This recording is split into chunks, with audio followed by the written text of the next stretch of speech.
Winning is not about the trophy and the accolades. It's about the grind. It's about the obstacles. It's about the challenges. It's about the pain. The reason I know so much about winning is because I've had to deal with so much losing. Everybody wants to win, but in order to know how to win, you gotta know how to lose, because you're gonna lose more than you're gonna win. But what do you gain from it? You've trained some of the greatest of the greats, Michael Jordan, Kobe Bryant, Charles Barkley, Dwayne Wade. So you know something about winning, you know something about sustained winning over time. Your mind has to immediately shift back, because now you felt and tasted something that you can only get through winning. Are you willing to do it again? And that was one of Kobe's favorite words when it related to winning. He says, you have to be obsessed with whatever your win is. Be all in. 3 greatest lessons I learned from Michael: competing, accountability, and then winning at all levels. Winning at all levels, what does that mean? You just don't win in one arena. You win in your sports, you win in business, you win in your personal life. Other people win because you win. It isn't just about you. It's about being able to pull the team and show them what it feels like to win. And this isn't about playing basketball like Michael Jordan did, like the late great Kobe Bryant, Dwayne Wade. This is about having the mindset to win. When you fail, your feelings give you excuses. Your mind makes you more resilient. You look at when Kobe, his first playoff series, he had this horrible game where he shot like 4 or 5 straight air balls. Now, he could have came back next year and said, I got to prove everybody that's, man, you're too young, why'd you take? No, it was just like, you know what? That's on me. I have to own that moment. Now, I got to prove to myself I can overcome this, because now everybody else is doubting me, but I can't doubt myself. Everybody told MJ, don't go to North Carolina. You'll never play. You shouldn't be here. And Michael went out and he said, I don't need to prove to coach. I don't need to prove to Buzz. I need to prove to myself that I belong here. I always say, you can have fear, but you can't have doubt.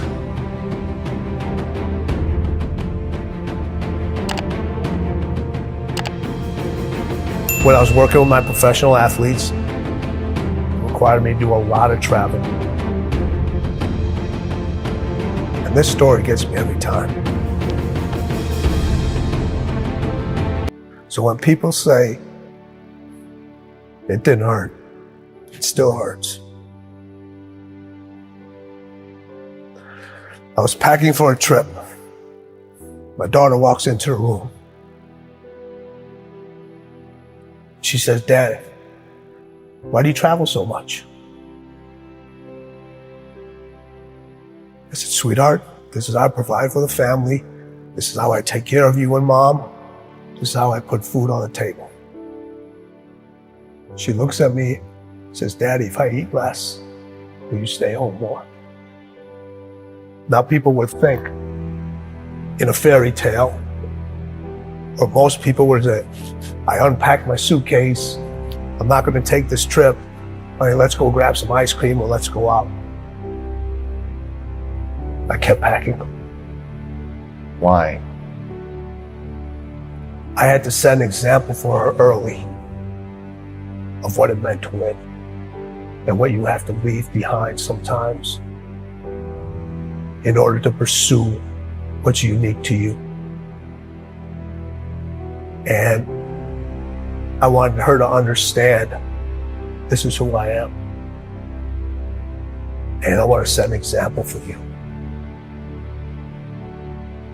I had a conversation with her later on to tell her why I did all those things. In the middle of the conversation, she stopped me. She goes, I get it. I understand. She saw the results. She saw how it brought us closer together. She understood my dedication to my craft and what it took to excel and what it took to be different and what it took to stand by unpopular decisions, knowing that every successful person that I've met, every successful person that I know had to make those decisions over and over again. There are things that are going to have to take a back seat. You're going to have to leave a lot of things behind.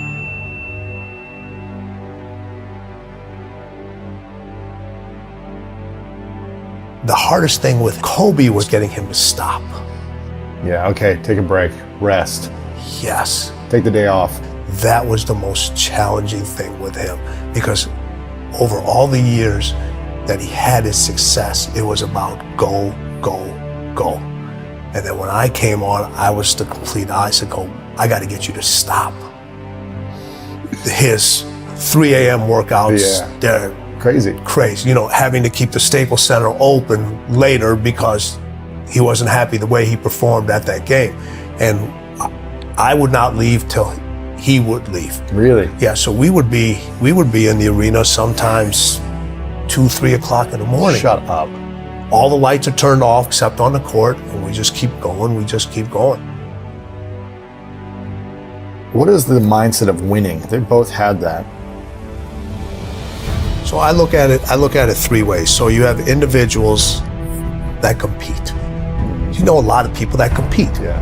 You know, we all know how to compete. Everybody knows how to compete. You don't forget how to compete. We just decide not to anymore. But a lot of people compete just to finish. Then there's individuals that win, but they only win one time. It's easy to win and then never win again. And then there's people that win at winning. You can't come back the same. Cannot come back the same. You have to come back different. You have to come back better. Winning wants you to be different. Winning requires you to do different things. Winning requires you to think in a different way. Winning speaks its own language. Winning has its own way of recognizing you. Winning wants you to write your own story. Stop looking for steps. Those steps are infinite. Find your own path to winning. Because as the late, great Kobe Bryant said, winning is everything.